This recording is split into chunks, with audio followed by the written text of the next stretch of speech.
Hey everyone, this is just a quick video on what the situation is in Toronto and whole of Canada in general with the COVID-19 situation.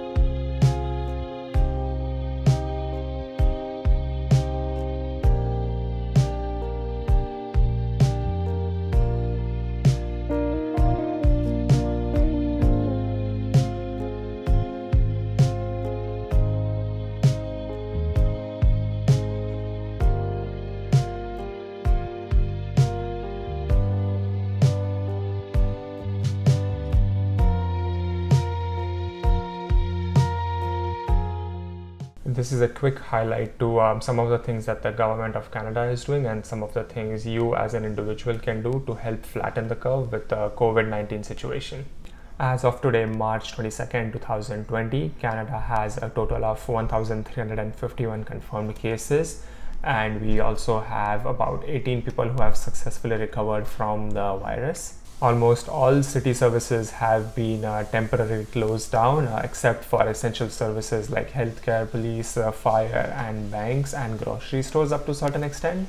And everyone is advised to stay indoors and practice social isolation. Some of the things you can do to flatten the curve with the spreading of this virus is first and foremost practice social distancing, which means you try to avoid contact with many people. Just FYI, going to your friend's house to chill with them doesn't necessarily count as social distancing. So try to self-isolate and try to connect with your friends virtually, try to play virtual games. This way you don't get bored, but you also practice social distancing. The other most important thing you can do is maintain a clean environment and surrounding where you live.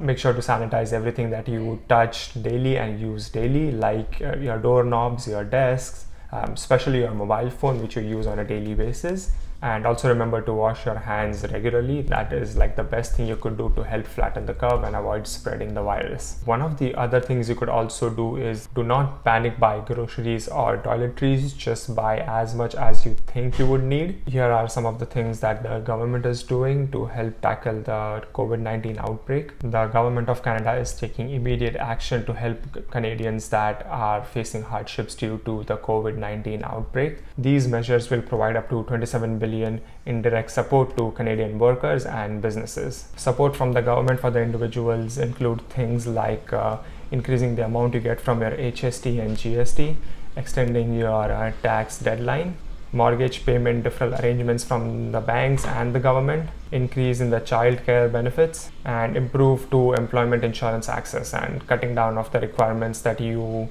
have to follow to claim EI. And as a bonus note, the government also is banning the reselling of hand sanitizers and tissue papers on websites like Facebook and Kijiji, which also helps a lot because it kind of pushes away all those hoarders trying to take advantage of the situation for their own personal gains. And as for my final thoughts, these things are changing on a daily basis these days, so it's always important to keep up-to-date information of what's going on around the world, in your city, in your country. I have seen a lot of misinformation spread through the internet, through WhatsApp forwards. That just creates more panic, more fear, or it creates the totally opposite reaction where people are not afraid anymore and they start going out. All I would suggest is please check the source of the news and always always be up to date with the latest news from your government's website, from your health provider's website. What I have done is I have also compiled a list of links that I usually refer to in my country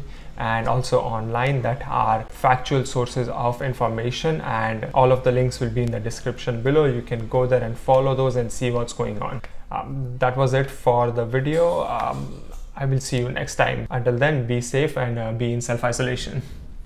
So I am on Bay Street right now and it is around 5:30 p.m. which is like a rush hour time, but as you can clearly see, there's not many people around, not many cars going around.